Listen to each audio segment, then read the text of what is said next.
बिस्मिल्लाहिर्रहमानिर्रहीम। अस्सलाम वालेकुम बच्चों, मैं आपका teacher Fayaz educational institute Naugam से ऑनलाइन आपका खैर मकदम करता हूं। क्लास 8 सब्जेक्ट मैथमेटिक्स में हम आजकल पढ़ रहे चैप्टर जिसका नाम है कंपेयरिंग क्वांटिटीज। आज में हम इसमें पढ़ेंगे प्रॉफिट एंड लॉस। तो प्रॉफिट एंड लॉस हमें पढ़ना है, लेकिन इससे पहले कि हम प्रॉफिट एंड लॉस पढ़े हमें कुछ डेफिनेशंस देखनी होगी। पहली डेफिनेशन है कॉस्ट प्राइस और सीपी। तो कॉस्ट प्राइस वो प्राइस हो गया जिस प्राइस पर हम कोई चीज खरीदते।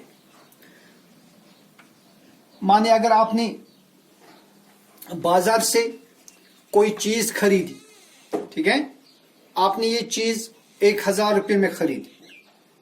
You bought a pair of trousers for ₹1000, then the cost price for this pair of trousers is ₹1000.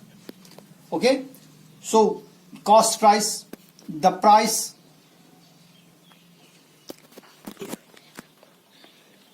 for which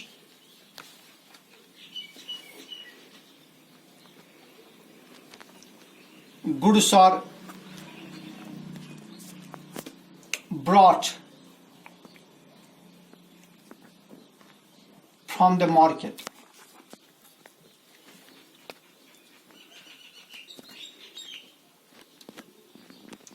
तो बाजार से जिस नरख पर आप कोई चीज खरीद के लाते हो उस प्राइस को हम बोलते हैं cost price. Is called the cost price और सीपी। अब बेटा दूसरी टर्म है सेलिंग प्राइस।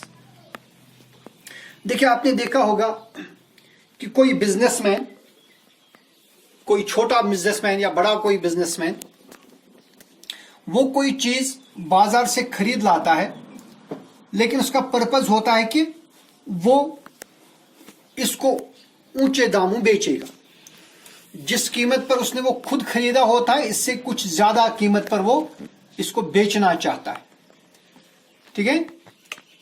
उस कीमत को, जिस कीमत पर ये खरीदी हुई चीज फिर बेची जाती है, जिस कीमत पर कोई खरीदी हुई चीज बेची जाती है उसको हम बोलते हैं सेलिंग प्राइस और एसपी। सेलिंग प्राइस और SP, the price for which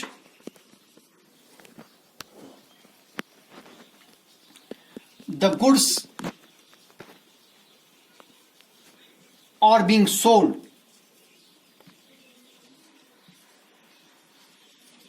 is called selling price और एसपी, ठीक है ना।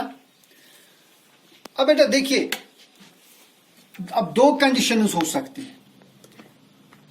अगर कभी सेलिंग प्राइस कॉस्ट प्राइस से कम होगा, अगर सेलिंग प्राइस कॉस्ट प्राइस से कम होगा, मानिए आपने कोई चीज खरीदी ₹100 में, तो है तो कह चीज ₹100 में, so your cost price is ₹100। फिर आपने ये चीज बेच दी ₹50 में। अब क्या होगा, यहां पर कॉस्ट प्राइस ₹100 है, सेलिंग प्राइस ₹50 है कि नहीं।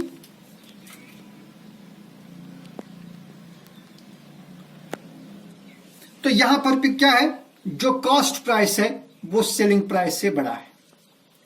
कॉस्ट प्राइस सेलिंग प्राइस से बड़ा है। इस केस में जब कॉस्ट प्राइस सेलिंग प्राइस से बड़ा होता है। जब कॉस्ट प्राइस सेलिंग प्राइस से बड़ा होगा तो क्या होगा फिर?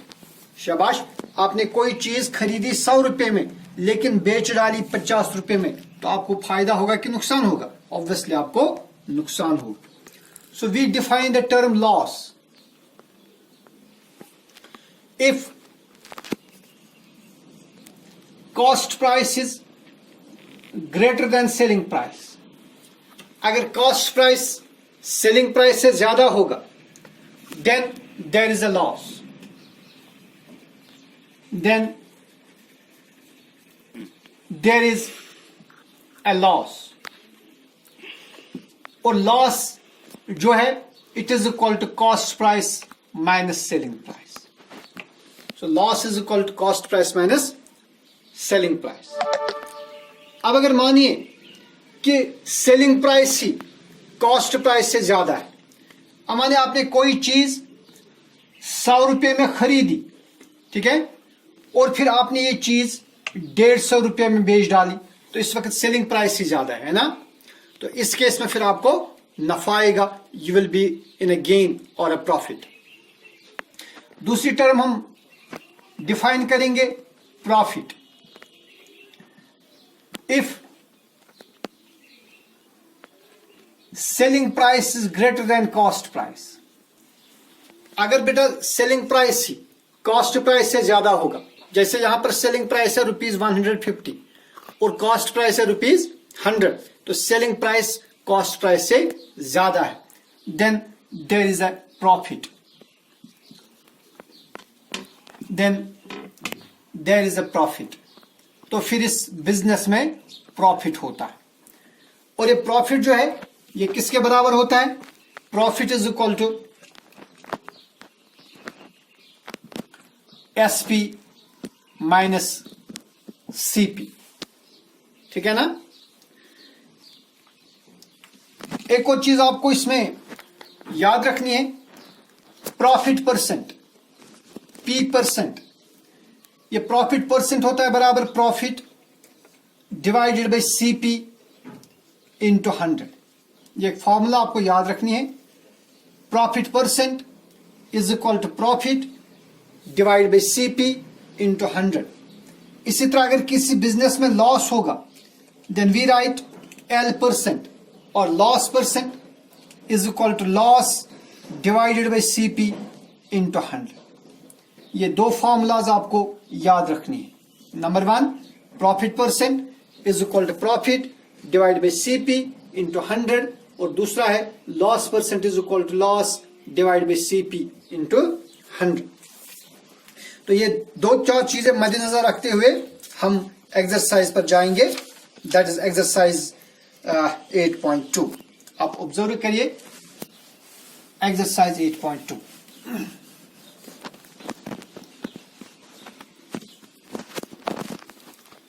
एक्सरसाइज 8.2 क्वेश्चन नंबर 1 बताइए। बोलो। हाँ, so question number 1 says that a man got a 10% increase in his salary। एक आदमी की माहाना तनख्वाह में 10% का इजाफा हो गया। If his new salary is ₹1,54,000, अब इसकी जो सैलरी है वो है 1,54,000। आपको बताना है फाइंड हिज ओरिजिनल सैलरी, कि इसकी ओरिजिनल सैलरी कितनी थी। देखिए हम सपोज करेंगे कि इसकी जो ओरिजिनल सैलरी है वह है ₹X। Let the original salary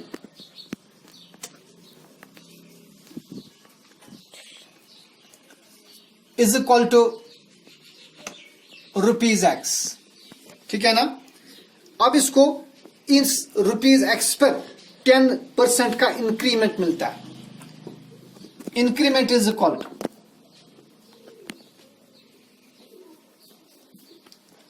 10% of X। अब बेटा 10% ऑफ X कितना हो गया?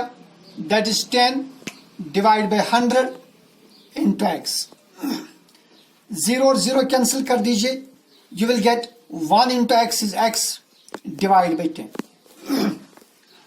तो इसकी तनख्वाह में फिर एक्स बाई 10 रुपीज का इजाफा हो गया। इसकी ओरिजिनल सैलरी थी एक्स, इजाफा हो गया x by 10। What will be the new salary? Therefore new salary is equal, new salary होगी ओरिजिनल सैलरी प्लस इंक्रीमेंट। भाई ओरिजिनल सैलरी कितनी है? ओरिजिनल सैलरी है एक्स। इंक्रीमेंट कितनी है? इंक्रीमेंट है एक्स बाई 10, ठीक है ना। और ये ओरिजिनल सैलरी और इंक्रीमेंट मिलाकर न्यू सैलरी बन जाएगी। ओरिजिनल सैलरी प्लस इंक्रीमेंट को मिलाकर क्या बन जाएगी? न्यू सैलरी बन जाएगी। और न्यू सैलरी कितनी है? न्यू सैलरी है 1,54,000। ये गिवन कंडीशन है।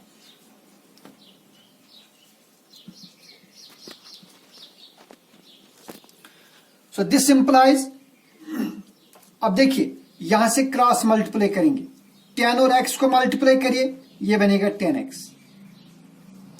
प्लस, अब माने इस x का डिवाइड 1 है, फिर इस x और 1 को मल्टीप्लाई करेंगे, x times 1 is x divided by, फिर 1 और 10 को मल्टीप्लाई करिए, ये 10 बन जाए। ये बात समझ आए ना आपको? क्रॉस मल्टीप्लाई करना है।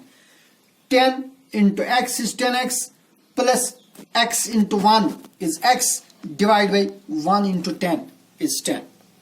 It is equal to 1,54,000। Understand?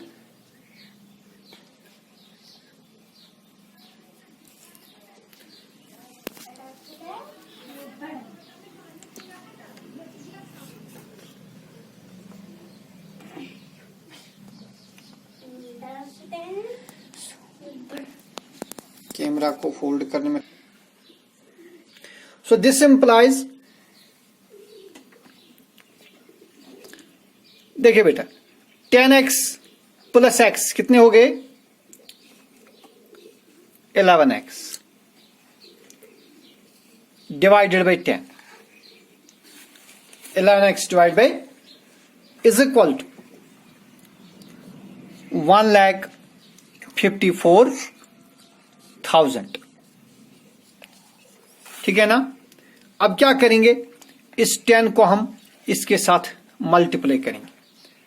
10 को 1,54,000 से क्या करेंगे? मल्टीप्लाई।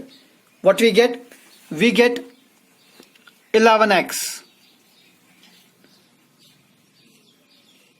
इज इक्वल टू, शाबाश, जब 1,54,000 को 10 के साथ मल्टीप्लाई करेंगे तो क्या होगा? यहां पर एक और जीरो ऐड हो जाएगा, तो ये बनेगा, अभी तक 3 जीरो थे, अब चौथा जीरो आएगा, तो ये बनेगा 1,5,4,0,0,0, ठीक है ना। क्रॉस मल्टीप्लाई किया। अब बेटा हम क्या करेंगे? अब 11x is equal to, now it is 15,40,000। अब हमें x का वैल्यू निकालना है, तो x का वैल्यू क्या आएगा? This implies x is equal to 15 lakh, that is 1,5,4,0,0,0 divided by 11। अब कैंसिलेशन करेंगे। देखिए 11 1s are 11, okay. 11 1s are 11। 15 minus 11 कितने हो गए? 4। वो 4 इस 4 के साथ मिल जाएगा, ये 44 बन जाएगा। देन 11 4s are 44, और फिर 1 2 3 4 जीरो रहे, 1 2 3 4। तो इसका मतलब है कि उस आदमी की जो ओरिजिनल सैलरी थी वो थी 1,40,000। So therefore original salary is equal to, therefore original salary is equal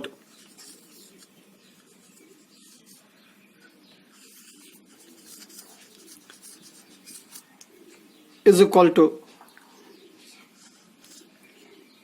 rupees 1,40,000. Understand? शाबाश। मैं फिर से बताऊंगा। इस तरह है क्वेश्चन।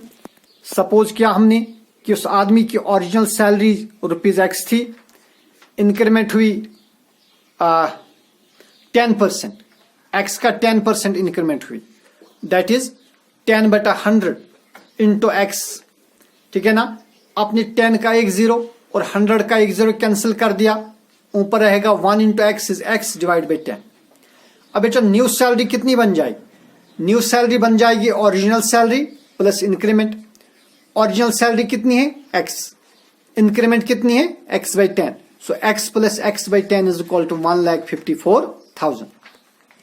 अब आपने क्रॉस मल्टीप्लाई किया, 10 into X is 10x plus 1 into X is X divide by 10 into 1 is 10 is equal to 1,54,000। 10x और 1x हो गए, 11x by 10 is equal to 1,54,000। अब आप इस 10 को मल्टीप्लाई करेंगे 1,54,000 से, you will get 11x is equal to 15,40,000. X will be equal to 15,40,000 divided by 11, and that is equal to rupees 1,40,000, which is the original salary of the man. तो आप इस question को अच्छी तरह से पढ़िएगा। अगर कोई प्रॉब्लम होगी आप मुझे कांटेक्ट करिए। अल्लाह हाफिज।